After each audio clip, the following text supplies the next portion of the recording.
Sometimes when I design for the web, I like to go minimal. Dark gray buttons, dark gray text, dark gray background.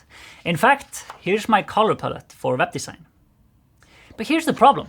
It's nearly illegible to everyone I've sent this to. No more. Enter the Webflow color contrast checker. You know what? I don't know if we really have a name for it yet, but I do know what it does. Here's a heading. Look at that. The background color is one thing, the text color, let's check. Okay, currently failing our color contrast thing. What's happening is it's measuring the contrast between the background color and the foreground. Let me pull it up. Okay, we're at AA and AAA.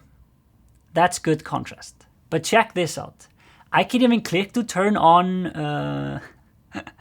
I don't know what to call this either, but it shows me the range where I hit AA and even AAA contrast centers between my foreground color and any solid background color. But that's it.